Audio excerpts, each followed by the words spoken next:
បាទជ្រាបសួរពុកម៉ែបងប្អូនទាំងអស់គ្នាការពិភាក្សាមុនយើងបានសិក្សាពីការបង្កើតចំណូលអាកម្មបែបច្នៃប្រឌិតដែលមានដូចជាការសរសេរសៀវភៅអេឡិចត្រូនិកការលក់រូបលើអ៊ីនធឺណិតការបង្កើត app ការបង្កើត blog ឬ channel YouTube និងការលក់ស្នាដៃរចនាតាមអនឡាញជាដើមតែនៅក្នុងគោលគំនិតប្រមាណខាងលើនេះបងប្អូនយើងពេញចិត្តគោលគំនិតមួយណាជាងគេបើពេញចិត្តគោលគំនិតមួយណាហើយសូមជួយ comment ប្រាប់ខាងក្រោមវីដេអូនេះផងនៅក្នុងភាគនេះគឺយើងមកសិក្សាពីការបង្កើតចំណូលអាកម្មបែបអ្នកវិនិយោគវិញម្ដងនៅក្នុងការបង្កើតចំណូលអាកម្មតាមវិធីនេះគឺវាទាមទារឲ្យយើងត្រូវសិក្សាស្រាវជ្រាវរៀនសូត្រពីវាបានច្បាស់លាស់ហើយនឹងមានទុនមុនដំបូងក្នុងការចាប់ផ្ដើមផងដែរវាគឺមិនងាយស្រួលដូចនឹងការបង្កើតចំណូលតាមបែបច្នៃប្រឌិតទេដែលគោលគំនិតបែបច្នៃប្រឌិតគឺវាទាមទារពីទេពកោសល្យនិងភាពអត់ធ្មត់របស់យើងហើយវាក៏ថែមទាំងការចាយទុនតិចតែបន្តិចបន្តួចឬមិនទាមទារចំណាយតែម្ដងអ្វីដែលវាទាមទារគឺពេលវេលារបស់យើងក្នុងការធ្វើវាតែម្ដងដូចនេះកុំឲ្យវីដេអូនឹងមានរយៈពេលយូរឥឡូវយើងមកចូលសាច់រឿងយើងវិញទាំងអស់គ្នាថាតើការបង្កើតចំណូលតាមបែបអ្នកវិនិយោគនោះមានអ្វីខ្លះទី1បង្កើតចំណូលតាមរយៈភាគលាភភាគហ៊ុនឬក៏ភាសាអង់គ្លេសហៅថា dividend stock អញ្ចឹងមានបងប្អូនយើងមួយចំនួនបានដឹងហើយក៏បានប្រឡូកចូលដែរទាក់ទងនឹង dividend stock តែមានបងប្អូនយើងមួយចំនួននៅមិនទាន់បានដឹងហើយក៏សួរថាស្អីគេទៅភាគហ៊ុនគឺជាប្រភេទមូលបត្រកម្មសិទ្ធិដែលតំណាងឲ្យភាពជាម្ចាស់មួយផ្នែកនៅក្នុងក្រុមហ៊ុនសាជីវកម្មមួយនិងមានសិទ្ធិក្នុងការទាមទារចំណែកនៃទ្រព្យសម្បត្តិនិងប្រាក់ចំណេញរបស់ក្រុមហ៊ុនដោយផ្អែកទៅលើសភាពភាគហ៊ុនដែលអ្នកវិនិយោគិនមាននៅក្នុងដៃក្រុមហ៊ុននឹងត្រូវបង់ភាគលាភជាសាច់ប្រាក់រៀងរាល់ត្រីមាសម្ដងចេញពីប្រាក់ចំណេញរបស់ពួកគេទៅឲ្យម្ចាស់ភាគហ៊ុននីមួយៗហើយភាគលាភត្រូវបានគិតក្នុងមួយហ៊ុននៃភាគហ៊ុនដូច្នេះភាគហ៊ុនអ្នកកាន់តែច្រើនការទូទាត់របស់អ្នកក៏កាន់តែខ្ពស់ដែរឥឡូវយើងមើលឧទាហរណ៍ទាំងអស់គ្នាបើសិនថាបើលោកតែនគាត់បានទិញភាគហ៊ុនរបស់ក្រុមហ៊ុន Facebook ចំនួន$3,000ហើយទុករយៈពេល15ឆ្នាំដែលក្នុងមួយឆ្នាំហ្នឹងគាត់ធ្វើការ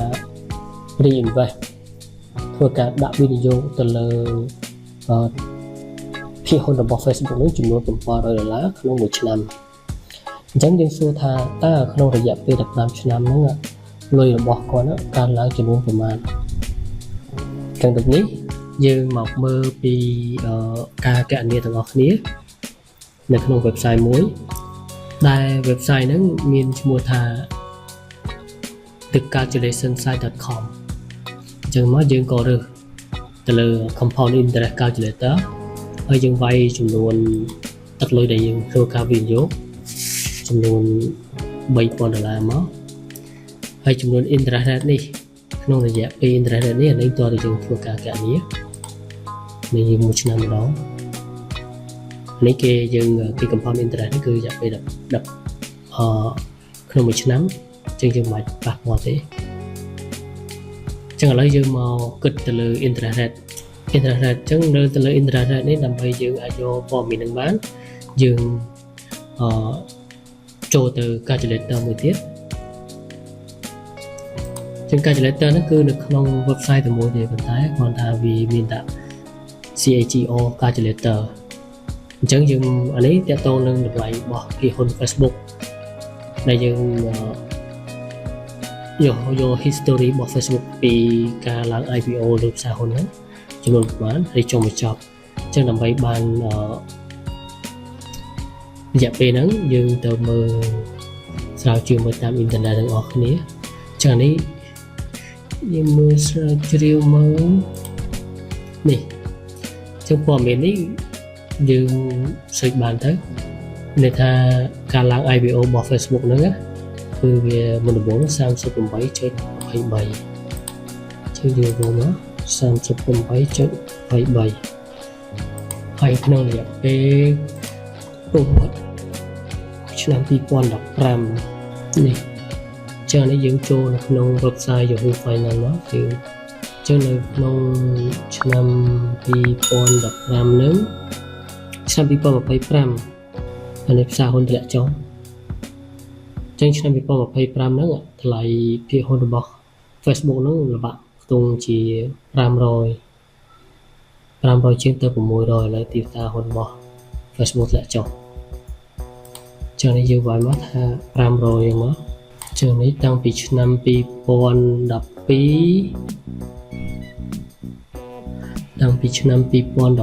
រហូតមកដល់ឆ្នាំ2025វាដូចជា13ឆ្នាំចឹងយើងគណនាមកចឹងនៅក្នុងរយៈពេល13ឆ្នាំហ្នឹងក្រុមហ៊ុន Facebook កើនឡើង 21.87% ចឹងយើងយកមកវាយចូលនេះមក 21.87% ចឹងឥឡូវយើងធ្វើការ calculate អានេះយើង deposit amount ហើយកន្លែងនេះគឺយើងវិនិយោគក្នុងមួយឆ្នាំដោយគាត់នឹងបានដាក់$600ក្នុងមួយឆ្នាំគាត់ដាក់$700យើងបានលទ្ធផលបែបនេះទឹកប្រាក់ដល់រយៈពេល15ឆ្នាំរយៈពេល15ឆ្នាំហ្នឹងគឺលុយរបស់គាត់កើនឡើងដល់149,000ជាងក្នុងរយៈពេល15ឆ្នាំអញ្ចឹងដូចនេះដើម្បីឲ្យលុយរបស់យើងកើនឡើងទី1តើយើងមានចំណេះដឹងទៅលើខាងផ្នែកdividend stock ហ្នឹងថាតើយើងគួរតែជ្រើសរើសទិញក្រុមហ៊ុនមួយណាដែលជាក្រុមហ៊ុនល្អដែលជា asset ល្អក្នុងការដែលយើងក្នុងការដាក់វិនិយោគទៅដូចនេះបានធ្វើឲ្យលុយរបស់យើងនឹងមិនខាតបង់ឥឡូវយើងមកមើលទៅលើឱកាសនិងហានិភ័យនៅក្នុងការដែលយើងធ្វើការវិនិយោគទៅលើ dividend stock ឱកាសដូចនេះយើងបានឃើញពីឧទាហរណ៍ខាងលើអញ្ចឹងយើងនឹងទទួលបានប្រាក់ចំណូលជាប្រចាំត្រីមាសជាមួយនឹងភាគហ៊ុនដែលយើងបានទិញនៅក្នុងក្រុមហ៊ុនមួយហើយភាគលាភទាំងនោះនឹងត្រូវបានវាចូលក្នុងគណនីជួញដូររបស់យើងហានិភ័យផ្នែកដ៏លំបាកគឺការជ្រើសរើសក្រុមហ៊ុនដែលល្អនិងមានគុណសម្បត្តិដ៏ត្រឹមត្រូវបើតាមលោក John H. Graf អ្នកនិពន្ធសៀវភៅដែលមានឈ្មោះថាដំណោះស្រាយ 7% អ្នកអាចមានលទ្ធភាពចូលនិវត្តន៍ប្រកបដោយផាសុកភាពបាននិយាយថាអ្នកវិនិយោគថ្មីថ្មោងជាច្រើនអ្នកលោតចូលក្នុងទីផ្សារដោយមិនបានសិក្សាស្រាវជ្រាវដោយបានមកចត់អំពីប្រវត្តិក្រុមហ៊ុនដែលបានដាក់លក់នៅលើផ្សារហ៊ុនលោកក្រៅបានបន្តទៀតថាអ្នកត្រូវសិក្សាស្រាវជ្រាវទៅលើគេហទំព័ររបស់ក្រុមហ៊ុននីមួយៗហើយយកចិត្តទុកដាក់ជាមួយនឹងរបាយការណ៍ហិរញ្ញវត្ថុរបស់ពួកគេអ្នកគួរតែចំណាយពេល2ទៅ3សប្តាហ៍ដើម្បីអង្កេតមើលក្រុមហ៊ុននីមួយៗទាំងនោះគាត់បានបន្តទៀតថាមានវិធីក្នុងការវិនិយោគលើផ្សារហ៊ុនដែលផ្ដល់ផលចំណេញដោយមិនចាំបាច់ចំណាយពេលវេលាច្រើនក្នុងការវាយតម្លៃក្រុមហ៊ុនលោក Graf ផ្ដល់ដំបូន្មានឲ្យយើងទៅជួបជាមួយនឹងមូលនិធិជួញដូរហិរញ្ញវត្ថុឬ ETF គឺជាមូលនិធិវិនិយោគដែលកាន់កាប់ទ្រព្យសម្បត្តិជាច្រើនដូចជាភាគហ៊ុនទំនិញនិងមូលបត្របំណុលប៉ុន្តែពួកគេជួញដូរនៅលើភាគហ៊ុន ETF ថែមទាំងធ្វើពិពិធកម្មការកាន់កាប់របស់អ្នកផងដែរដូច្នេះប្រសិនបើក្រុមហ៊ុនមួយកាត់បន្ថយការទូទាត់របស់ខ្លួនវាមិនប៉ះពាល់ដល់តម្លៃរបស់ ETF ឬភាគហ៊ុនច្រើនពេកទេឬភាគលាភច្រើនពេកទេនេះគឺជាការជ្រើសរើសដ៏ល្អបំផុតមួយចំនួននៃការវិនិយោគនៅលើ ETF ក្រែងនិយាយទៀតថា ETF គឺជាជម្រើសដ៏ល្អសម្រាប់អ្នកទើបចាប់បានថ្មី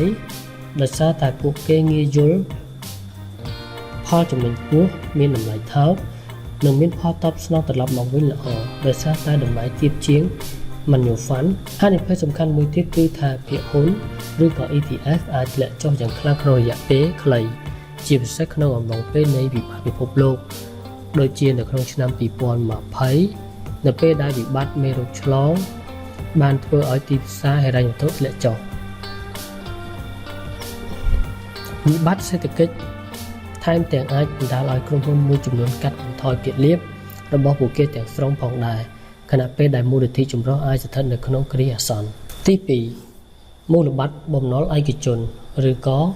Urban Ladder Urban Ladder គឺជាបណ្ដុំនៃបំណុលដែលមានកំណត់ពេលនៅពេលវេលាខុសៗគ្នាក្នុងរយៈពេលជាច្រើនឆ្នាំការកំណត់ពេលតគ្នានេះដែលអនុញ្ញាតឲ្យអ្នកកាត់បន្ថយហានិភ័យនៃការវិនិយោគឡើងវិញដែលជាហានិភ័យនៃការវិនិយោគប្រាក់របស់លោកអ្នកឡើងវិញនៅពេលដែលមូលបត្របំណុលផ្ដល់ការទូទាត់ការប្រាក់ទាបពេកឧទាហរណ៍ថាលោកតារាបានវិនិយោគលុយទៅលើមូលបត្រខុសៗគ្នាចំនួន5ដែលកំណត់រយៈពេលដ៏ត្រឹមត្រូវ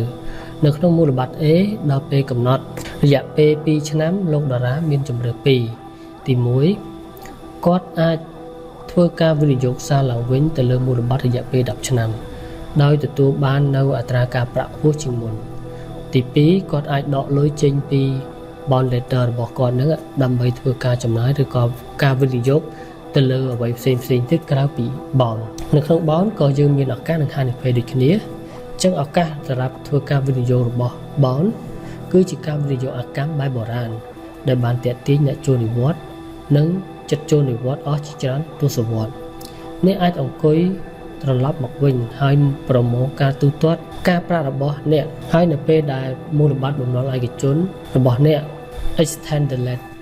the lender មានន័យថាវាពង្រីកឡើងជាកម្មដោយរំកិលប្រាក់ដើមនោះទៅក្នុងមូលបត្របំណុលចំណងថ្មីមួយទៀតឧទាហរណ៍យើងអាចចាប់ផ្ដើមជាមួយមូលបត្របំណុលរយៈពេល1ឆ្នាំ3ឆ្នាំ5ឆ្នាំឬក៏7ឆ្នាំក៏បាននៅពេលមូលបត្របំណុលដំបូងដល់ពេលកំណត់អ្នកមានមូលបត្របំណុលនៅសល់2ឆ្នាំ4ឆ្នាំនិង6ឆ្នាំទៀតអ្នកអាចប្រើប្រាក់ចំណូលកើតចេញពីមូលបត្របំណុលថ្មីនេះដើម្បីទិញរយៈពេល1ឆ្នាំទៀតឬប្រើសេវាកម្មរយៈពេលយូរជាងនេះឧទាហរណ៍មូលបត្របំណុលរយៈពេល8ឆ្នាំឬ10ឆ្នាំហានិភ័យ Urban Ladder លោកបំបត្តិមួយក្នុងចំណោមហានិភ័យដ៏សំខាន់នៃការទិញមូលបត្របំណុលហានិភ័យនោះកើតឡើងនៅពេលដែល bond mature របស់អ្នកត្រូវតែទិញមូលបត្របំណុលថ្មីនៅពេលដែលអត្រាការប្រាក់ប្រហែលជាមិនអំណោយផលមូលបត្របំណុលក៏មានហានិភ័យផ្សេងទៀតផងដែរខណៈពេលដែលរដ្ឋាភិបាលមូលបត្របំណុលត្រូវបានគ្រប់គ្រងដោយសហព័ន្ធរដ្ឋាភិបាលមូលបត្របំណុលសាជីវកម្មគឺមិនមានទេដូច្នេះអ្នកអាចបាត់បង់ប្រាក់ដើមរបស់អ្នកប្រសិនបើក្រុមហ៊ុនមិនដំណើរការហើយអ្នកនឹងចង់ធ្វើជាម្ចាស់មូលបត្របំណុលជាច្រើនដើម្បីធ្វើពិពិធកម្មហានិភ័យរបស់អ្នកនិងលុបបំបាត់ហានិភ័យនៃមូលបត្របំណុលតែមួយដែលប៉ះពាល់ដល់មូលបត្ររួមរបស់អ្នកប្រសិនបើអត្រាការប្រាក់សរុបកើនឡើងវាអាចជំរុញឲ្យតម្លៃមូលបត្របំណុលរបស់អ្នកធ្លាក់ចុះដោយសារតែការព្រួយបារម្ភទាំងនេះវិនិយោគិនជាច្រើនបានងាកទៅរក ETF មូលបត្របំណុលដែលផ្ដល់មូលនិធិចម្រុះនៃមូលបត្របំណុលដែលអាចឲ្យយើងបង្កើតជាជាន់ថ្នាក់ដោយលុបបំបាត់ហានិភ័យនៃមូលបត្របំណុលឯកតាដែលប៉ះពាល់ដល់ផលតបស្នងត្រឡប់មកវិញរបស់យើងទី3 CD ទិន្នផលខ្ពស់ឬគណនីសន្សំ CD ពាក្យពេញមានន័យថា Certificate of Deposit ការវិនិយោគលើវិញ្ញាបនបត្រប្រាក់បញ្ញើដែលមានទិន្នផលខ្ពស់ឬគណនីសន្សំនៅធនាគារអនឡាញអាចឲ្យអ្នកបង្កើតប្រាក់ចំណូលអាកម្មនិងទទួលបានអត្រាការប្រាក់ខ្ពស់បំផុតមួយនៅក្នុងប្រទេសអ្នកមិនចាំបាច់ចាក់ចេញពីផ្ទះដើម្បីទៅរកលុយទេឱកាសដើម្បីបង្កើត Higher CD របស់អ្នកឲ្យបានច្រើនបំផុតអ្នកនឹងចង់ស្វែងរកយ៉ាងឆាប់រហ័សនៅអត្រា CD កម្ពុជារបស់ប្រទេសឬគណនីសន្សំកម្ពុជាជាធម្មតាវាមានប្រយោជន៍ច្រើននៅក្នុងការទៅជាមួយធនាគារអនឡាញជាជាងធនាគារក្នុងស្រុករបស់អ្នកពីព្រោះអ្នកនឹងអាចជ្រើសរើសអត្រាខ្ពស់បំផុតដែលមាននៅក្នុងប្រទេសហើយអ្នកនឹងនៅតែរីករាយជាមួយនឹងការធានារ៉ាប់រងមកវិញនៅប្រាក់ដើមរហូតដល់ 25,000 ប្រសិនបើស្ថាប័នហិរញ្ញវត្ថុរបស់អ្នកត្រូវបានគាំទ្រដោយ FDIC ឬក៏ពាក្យពេញគឺ The Federal Deposit Insurance Corporation អញ្ចឹងនៅត្រង់ចំណុចអត្រាការប្រាក់នៅធនាគារអនឡាញគឺនៅក្នុងប្រទេសគេគឺវាសុវត្ថិភាព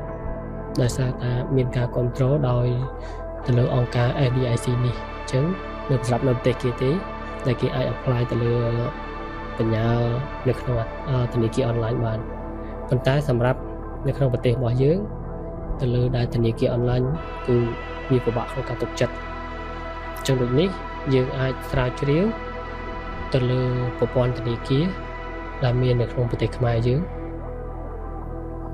តើធនាគារមួយណាផ្ដល់អត្ថការប្រាក់ច្រើនសម្រាប់នៅការផ្ដល់ប្រាក់សន្សំរបស់យើងហានិភ័យដោយយូរជាដល់មកហើយធនាគាររបស់អ្នកត្រូវបានគ្រប់គ្រងដោយ FDIC ឲ្យស្ថិតនៅក្នុងដែនកំណត់ដែលប្រាក់ដើមរបស់អ្នកគឺមានសុវត្ថិភាពដូច្នេះការវិនិយោគលើ CD ឬគណនីសន្សំគឺអាចស្វែងរកបាននូវការទទួលបានប្រាក់ត្រឡប់មកដោយសុវត្ថិភាពប៉ុន្តែការទទួលបានត្រឡប់មកវិញនោះអាចមានភាពតក់ស្លុតក្នុងការប្រៀបធៀបទៅនឹងអតិផរណាដែលធ្វើឲ្យប៉ះពាល់ដល់អំណាចទិញពិតប្រាកដនៃប្រាក់របស់អ្នកទោះជាយ៉ាងណាក៏ដោយ CD ឬក៏គណនីសន្សំនឹងផ្ដល់ផលប្រសើរជាងការរក្សាទុកប្រាក់របស់អ្នកជាសាច់ប្រាក់ឬនៅក្នុងគណនីមួយប្រតិបត្តិដែលមិនមាន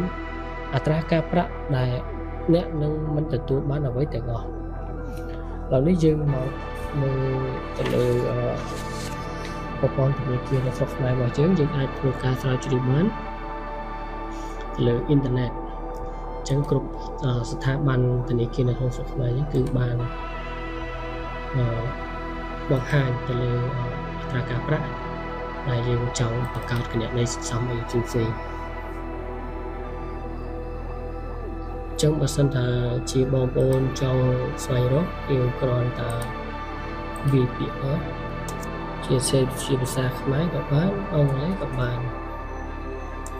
ចឹងវាយពាក្យអត្រាការប្រាក់បញ្ញើអត្រាការប្រាក់បញ្ញើ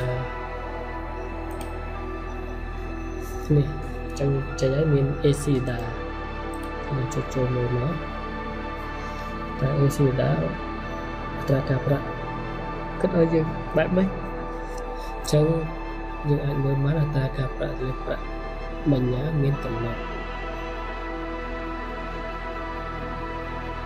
នេះសម្រាប់ការដែលយើងស្នើដាក់ប្រាក់មានកំណត់ចូលវាមានកំណត់ខ្ពស់កំណត់ខ្ពស់ចំណូលខ្ពស់រយៈពេលវែងនេះប្រាក់រៀលប្រាក់ដុល្លារប្រាក់បាតនេះយើងដាក់តាម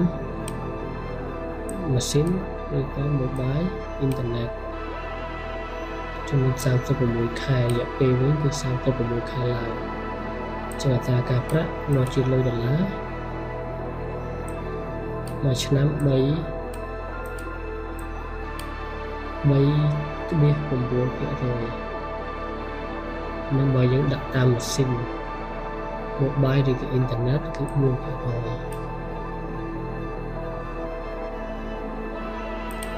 នេះមកយកមួយចំណុចខ្ពស់វិញtrongចំណូលខ្ពស់នេះចូលវាមានចាប់ពី1ខែរហូតដល់24ខែចឹងអត្រាការប្រាក់រយៈពេលប្រាក់បញ្ញើមានកំណត់ហ្នឹងវាអាចល្បាក់ចាប់ពី 3% ទៅ 4% ទៅលើរយៈពេលដែលយើងដាក់កាន់តែយូរអត្រាការប្រាក់យើងបានកាន់តែច្រើនឥឡូវយើងមកមើល AVA វិញចឹង AVA បាន 3% ចុ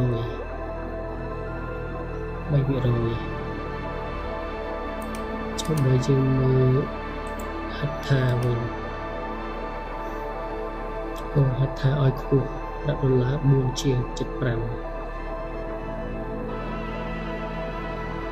រយៈពេល60ខែ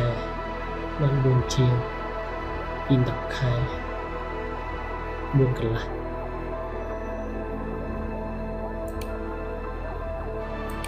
នៅធនាគារអមរិត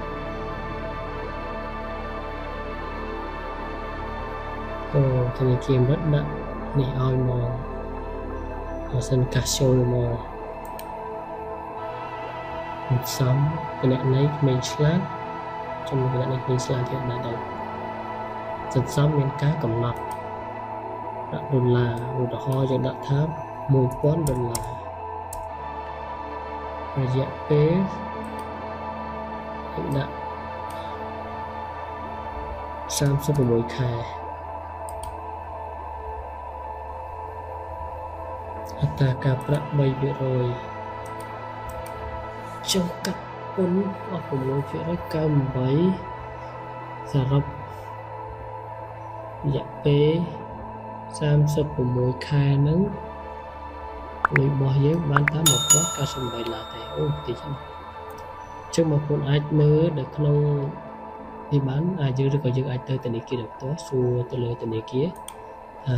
ត្រាការប្រាក់ដែលយើងចង់ផ្ញើរយៈពេលប៉ុណ្ណេះហ្នឹងវាប្រសើរជាងដែលយើងទុកសាច់ប្រាក់សុទ្ធ ទី4 ការបង្កើតប្រាក់ប្រចាំឆ្នាំ Set up earn annuity ប្រាក់ប្រចាំឆ្នាំគឺជាកិច្ចសន្យារវាងអ្នកវិនិយោគនិងក្រុមហ៊ុនធានារ៉ាប់រងដែលអាចផ្ដល់នូវការរួមបញ្ចូលគ្នានៃលក្ខណៈពិសេសការធានារ៉ាប់រងនិងការវិនិយោគប្រាក់ប្រចាំឆ្នាំអាចបំពេញបន្ថែមផែនការចូលនិវត្តន៍ផ្សេងទៀតហើយអាស្រ័យលើប្រភេទប្រាក់ប្រចាំឆ្នាំពួកគេអាចផ្ដល់ប្រាក់ចំណូលរ៉ាប់រងជីវិតទិន្នផលដែលបានធានាការចូលរួមទីផ្សារការការពារធ្លាក់ចុះនិងការការពារកេរដំណែលសម្រាប់អ្នកទទួលផលរបស់អ្នកសំណួរថាតើអ្នកគួរតែពិចារណាប្រាក់ប្រចាំឆ្នាំនិងប្រភេទនៃប្រាក់ប្រចាំឆ្នាំប្រភេទណាដែលវាផ្ដល់ប្រយោជន៍ដល់អ្នកដែរឬទេម្យ៉ាងទៀតប្រាក់ប្រចាំឆ្នាំអាចជាកន្លែងដ៏ល្អសម្រាប់បង្កើតប្រាក់ចំណូលដែលអាចទុកចិត្តបានជាមួយនឹងប្រាក់ប្រចាំឆ្នាំទូទៅអ្នកធ្វើការទូទាត់ទៅឲ្យក្រុមធានារ៉ាប់រងដែលនឹងផ្ដល់ឲ្យអ្នកនៅលំហូរនៃប្រាក់ចំណូលនាពេលអនាគតប្រាក់ប្រចាំឆ្នាំបង់ប្រចាំខែហើយពួកគេអាចត្រូវបានរៀបចំតាមវិធីផ្សេងៗគ្នាឧទាហរណ៍ដើម្បីចាប់ផ្ដើមបង់ភ្លាមៗឬច្រើននៅពេលក្រោយឱកាស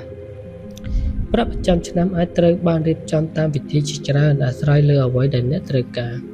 ប៉ុន្តែវាជានិយមន័យនៃប្រាក់ចំណូលអាកម្មឧទាហរណ៍ប្រសិនបើអ្នកចង់បានការទូទាត់ប្រចាំខែភ្លាមក្រុមហ៊ុនធានារ៉ាប់រងរៀបចំវាឬអ្នកអាចរៀបចំរចនាសម្ព័ន្ធការទូទាត់ដើម្បីចាប់ផ្ដើមនៅពេលអ្នកចូលនិវត្តន៍លើសពីនេះអ្នកអាចរៀបចំប្រាក់ប្រចាំឆ្នាំដែលមានការត្រឡប់មកវិញថេរឬមួយដែលអាចផ្ដល់ការទូទាត់អថេរអាស្រ័យលើរបៀបនៃការវិនិយោគមូលដ្ឋានប្រចាំឆ្នាំបានអនុវត្តប្រាក់ប្រចាំឆ្នាំអាចត្រូវបានបង្កើតឡើងដើម្បីទូទាត់សម្រាប់រយៈពេលកំណត់និយាយថា20ឆ្នាំឬពេញមួយជីវិតវានឹងឈប់បង់ប្រាក់លើការស្លាប់របស់អ្នក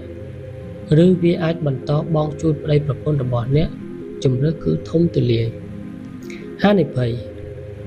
ប្រាក់ប្រចាំឆ្នាំគឺមានភាពស្មុគស្មាញខ្លាំងហើយនៅពេលអ្នករៀបចំនោះអ្នកតែងតែជាប់សោនៅក្នុងរយៈពេលយូរទោះបីជាអ្នកអាចចាក់ចេញបានដោយការបង់ប្រាក់ពិន័យយ៉ាងសំខាន់ក៏ដោយសូមធ្វើការអានកិច្ចកងត្រាឲ្យលម្អិតពីវាដោយប្រុងប្រយ័ត្នដើម្បីឲ្យអ្នកស្វែងយល់ពីគុណសម្បត្តិនិងគុណវិបត្តិនៃកិច្ចសន្យាឲ្យបានជាក់លាក់ជាធម្មតាអ្នកក៏ត្រូវប្រគល់ប្រាក់មួយចំនួនធំទៅឲ្យក្រុមហ៊ុនធានារ៉ាប់រងដើម្បីផ្ដល់មូលនិធិប្រចាំឆ្នាំរាល់កិច្ចសន្យាប្រចាំឆ្នាំគឺមានភាពខុសប្លែកគ្នាហើយនីមួយៗអាចផ្ដល់នូវអត្ថប្រយោជន៍តែមួយគត់ដើម្បីបំពេញតម្រូវការជាក់លាក់របស់អ្នកដូច្នេះវាចាំបាច់ណាស់ក្នុងការយល់ពីអ្វីដែលអ្នកកំពុងចុះកិច្ចព្រមព្រៀងទៅលើវាទី4 Peer-to-peer lending ការផ្ដល់ប្រាក់កម្ចី Peer-to-peer គឺជាទម្រង់នៃការខ្ចីប្រាក់និងការវិនិយោគប្រកបដោយភាពច្នៃប្រឌិតដោយមិនមានការចូលរួមពីស្ថាប័នហិរញ្ញវត្ថុប្រពៃណីដោយប្រើវេទិកាអនឡាញអ្នកខ្ចីនិងអ្នកផ្ដល់ប្រាក់កម្ចីអាចធ្វើប្រតិបត្តិការដែលមានអត្ថប្រយោជន៍ទៅវិញទៅមកដោយផ្ទាល់ដោយមិនចាំបាច់មានធនាគារជាឈ្មួញកណ្ដាលការផ្ដល់ប្រាក់កម្ចី P2P ពីបុរាណគឺជាការធ្វើឡើងរវាងម្ចាស់ប្រាក់ធនាគារឬក៏ឯកជននិងអ្នកខ្ចីដោយមានកិច្ចសន្យានិងមានអ្នកសាក្សីប្រភេទបែបនេះគឺមានការប្រើច្រើននៅក្នុងប្រទេសយើងហើយសម្រាប់នៅប្រទេសគេគឺគេប្រើវេទិកាកម្ចីដោយមានឯកជននិងគ្រឹះស្ថានអ្នកវិនិយោគជាម្ចាស់ប្រាក់ហើយបើអ្នកខ្ចីចង់ខ្ចីប្រាក់ ដើម្បីយកមករកស៊ីឬវិនិយោគពួកគេគ្រាន់តែបំពេញលក្ខខណ្ឌឲ្យបានត្រឹមត្រូវពួកគេនឹងទទួលបានប្រាក់កម្ចីហើយម្ចាស់ប្រាក់នឹងទទួលបានការប្រាក់ដែលបានកំណត់ដោយវេទិកានោះជាប្រចាំឱកាសក្នុងនាមជាអ្នកផ្ដល់ប្រាក់កម្ចីអ្នកទទួលបានប្រាក់ចំណូលតាមរយៈការបង់ការប្រាក់ដែលបានធ្វើឡើងលើប្រាក់កម្ចីប៉ុន្តែដោយសារតែប្រាក់កម្ចីមិនមានសុវត្ថិភាពអ្នកអាចបញ្ចប់ដោយគ្មានអ្វីសោះក្នុងករណីដែលមានការខកខានដើម្បីកាត់បន្ថយហានិភ័យអ្នកត្រូវធ្វើរឿងពីរយ៉ាងធ្វើពិពិធកម្មផលល្បាតប្រាក់កម្ចីរបស់អ្នកដោយការវិនិយោគចំនួនតូចជាងលើប្រាក់កម្ចីច្រើននៅលើ proper.com គឺជាការវិនិយោគអបបរមាក្នុងចំនួនប្រាក់កម្ចីគឺ$25វិភាគទិន្នន័យ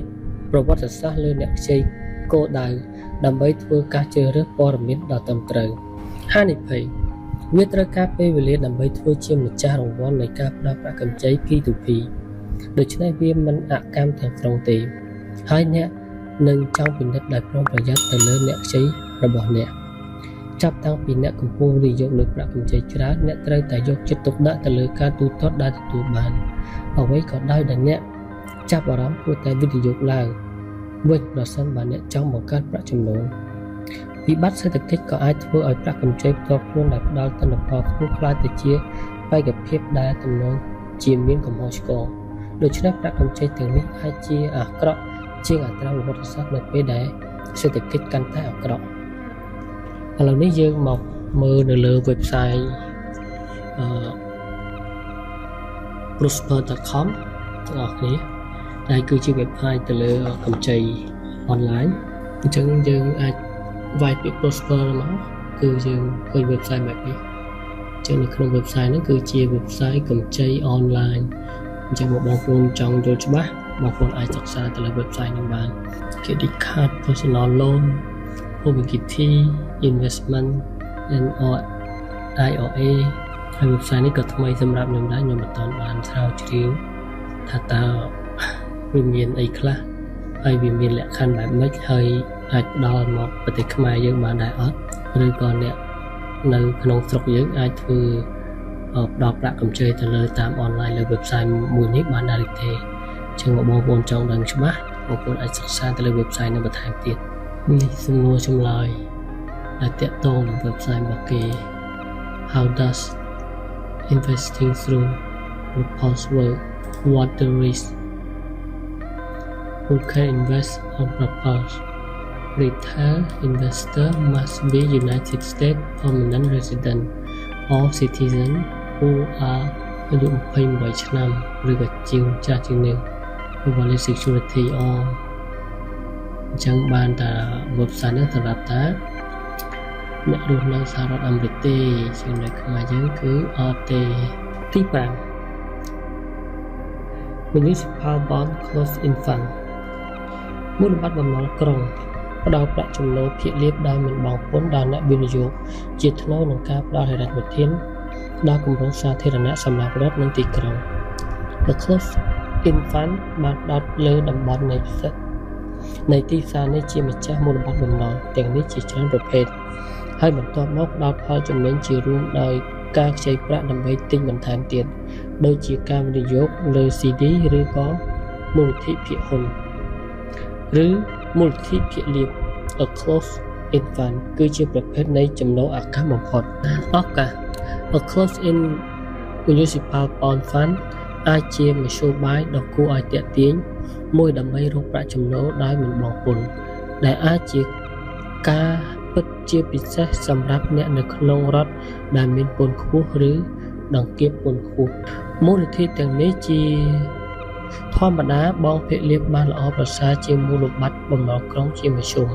ដោយសារពួកគេប្រើអានុភាពហានិភ័យដោយខ្លួនឯងទោះបីជាមូលនិធិមានមូលបត្របំណុលផ្សេងគ្នាក៏ដោយដែលជួយកាត់បន្ថយហានិភ័យរួមមូលនិធិចុងក្រោយគួរតែត្រូវបានទិញជាធម្មតាដោយការបញ្ចុះតម្លៃយ៉ាងសំខាន់ចំពោះតម្លៃទ្រព្យសកម្មសុទ្ធរបស់ពួកគេដោយជួយកាត់បន្ថយហានិភ័យផងដែរហានិភ័យតម្លៃមូលបត្របំណុល bond price ដូច្នេះហើយតម្លៃនៃមូលបត្រសញ្ញាប័ណ្ណ bond fund ធ្លាក់ចុះនៅពេលដែលអត្រាការប្រាក់ កើតឡើងប៉ុន្តែអានុភាពរបស់មូលនិធិចុងបិទឬក៏ a close infant ពង្រីកផលនេះដូច្នេះមូលបត្រមធ្យមក៏នឹងថយចុះច្រើនជាងមូលបត្របំណុលមធ្យមក្នុងស្ថានភាពធ្លាក់ចុះក្នុងពេលជាមួយគ្នានេះមូលនិធិមូលបត្របំណុលអាចនឹងត្រូវកាត់បន្ថយការសងប្រាក់របស់ខ្លួនដើម្បីពង្រីកការទូទាត់ការចំណាយកើនឡើងទៅលើការខ្ចីប្រាក់របស់ខ្លួនដែលធ្វើឲ្យតម្លៃមូលនិធិនៅតែមានស្ថិរភាពកាន់តែច្រើនដូច្នេះមូលនិធិចុងបញ្ចប់ a closed infant អាចនឹងមានការប្រែប្រួលដោយសារអត្រាការផ្លាស់ប្ដូរយ៉ាងលឿនទី6 preferred stock គឺជាប្រភេទពាក្យហ៊ុនដែលរួមបញ្ចូលគ្នានូវលក្ខណៈពិសេសរវាងពាក្យហ៊ុននិងមូលបត្របំណុលដែលផ្ដល់នូវលំហូរប្រាក់ចំណូលដែលមានស្ថិរភាពជាងមុនជាមួយនឹងការប្រែប្រួលតិចជាងពាក្យហ៊ុនធម្មតានៅពេលអ្នកខ្លាចទៅជាម្ចាស់ preferred stock អ្នកកាន់កាប់ពាក្យហ៊ុននៅក្នុងក្រុមហ៊ុនប៉ុន្តែជាធម្មតាមិនមានសិទ្ធិបោះឆ្នោតអត្ថប្រយោជន៍ចម្បងនៃ preferred stock គឺជាការទូទាត់ពាក្យលាភថេរដែលធ្វើឲ្យវាទាក់ទាញអ្នកវិនិយោគដែលកំពុងស្វែងរកប្រាក់ចំណូលដែលមានស្ថិរភាពបន្ថែមពីលើពាក្យលាភទូទៅ preferred shareholder មានអត្ថប្រយោជន៍លើ common shareholder នៅពេលនិយាយអំពីការទូទាត់ការទទួលបានការទូទាត់មិនថាបានមកពីការចែកចាយភាគលាភឬនៅក្នុងព្រឹត្តិការណ៍នៃការរំលាយក្រុមហ៊ុននោះទេខណៈពេលដែលសក្តានុពលសម្រាប់ការកើនឡើងគឺត្រូវបានកម្រិតដោយបានប្រៀបធៀបទៅនឹង common stock preferred stock ដោយនៅភាពរឹងមាំជាមួយនឹងការព្យាករណ៍ប្រាក់ចំណូលរបស់វាដែលធ្វើឲ្យអ្នកវិនិយោគមិនមានបញ្ហាប្រឈមនឹងហានិភ័យកាន់តែច្រើនឱកាស preferred stock អាចទូទាត់ភាគលាភធំជាងធម្មតាបើប្រៀបធៀបទៅនឹងមូលបត្របំណុលរបស់ក្រុមហ៊ុនមួយចំនួនប៉ុន្តែនោះគឺជាការផ្លាស់ប្ដូរសម្រាប់ការបោះបង់ការទទួលបានប្រាក់ចំណេញនោះតែអ្នកទិញភាគហ៊ុន preferred ដោយការបញ្ចុះតម្លៃចំពោះគុណតម្លៃផ្ទាល់របស់ពួកគេប៉ុន្តែវាអាចជាមធ្យោបាយដ៏ទាក់ទាញមួយដើម្បីទទួលបានប្រាក់សន្សំបែបអកម្មត្រឡប់មកវិញREIT ធនាគារនិងក្រុមហ៊ុនហិរញ្ញវត្ថុផ្សេងទៀតដែលផ្ដល់ការត្រួតពិនិត្យជាហិរញ្ញប្បទានដល់ការប្រតិបត្តិការរបស់ពួកគេហានិភ័យ preferred stock ធ្វើពាណិជ្ជកម្មលើការផ្លាស់ប្ដូរមានន័យថាតម្លៃរបស់ពួកវានឹងប្រែប្រួលជាពិសេសក្នុងការឆ្លើយតបទៅនឹងការផ្លាស់ប្ដូរអត្រាការប្រាក់ដែលកំពុងមាននៅពេលដែលអត្រាកើនឡើងតម្លៃនៃ preferred ទំនងជានឹងធ្លាក់ចុះហើយផ្ទុយទៅវិញតម្លៃទំនងជានឹងមិនកើនឡើងច្រើនលើសពី fair value ធ្វើដូចជាសញ្ញាប័ណ្ណ bond អ្នកនឹងត្រូវយល់យ៉ាងច្បាស់អំពីក្រុមហ៊ុននិងសមត្ថភាពក្នុងការបង់ភាគលាភរបស់ពួកគេឬការវិនិយោគរបស់អ្នកនឹងធ្លាក់ចុះតម្លៃជាអចិន្ត្រៃយ៍ប្រសិនបើអ្នកមិនចង់ជ្រើសរើស individual preferred stock ទេសូមជ្រើសរើស preferred stock fund វិញអ្នកនឹងទទួលបានការប្រមូលផ្ដុំចម្រុះនៃ preferred stock ដោយកាត់បន្ថយហានិភ័យរបស់អ្នកជាចុងបញ្ចប់នេះសូមអរគុណដល់ពុកម៉ែបងប្អូនអរគ្នាដែលបានតាមដានស្ដាប់នៅខ្សែអាចសម្លេងមួយនេះដែលនិយាយពីការបង្កើតចំណូលអកម្មបែបអ្នកវិនិយោគអញ្ចឹងនៅក្នុងគោលគំនិតទាំង6ខាងលើនេះបើសិនជាគោលគំនិតមួយណាបងប្អូនមានចំណាប់អារម្មណ៍បងប្អូនអាចសិក្សាស្រាវជ្រាវបន្ថែមទៀតឲ្យយល់កាន់តែច្បាស់នៅពេលដែលបងប្អូនច្បាស់នោះហានិភ័យរបស់បងប្អូនកាន់តែទាបអញ្ចឹងបើសិនជាបងប្អូនមានមតិយោបល់ឬក៏ចង់ចែកចម្លែកទាក់ទងនឹងគោលគំនិតទាំង6នេះសូមអាចជួយចែកចម្លែកនៅក្នុង comment នេះផងឬក៏អាចផ្ដល់ជាព័ត៌មានអីបន្ថែមទៀតដើម្បីឲ្យបងប្អូនយើងឬក៏ខ្ញុំបានសិក្សាទាក់ទងនឹងការបង្កើតចំណូលអកម្មតាមបែបអ្នកវិនិយោគនេះទាំងអស់គ្នាបាទសូមអរគុណសូមជម្រាបលាសូមបន្ថែមបន្តិចផ្លេចនៅខ្សែវីដេអូបន្តទៀតយើងនឹងនិយាយពីការបង្កើតចំណូលអកម្មតាមបែបការធ្វើទីផ្សារវិញម្ដង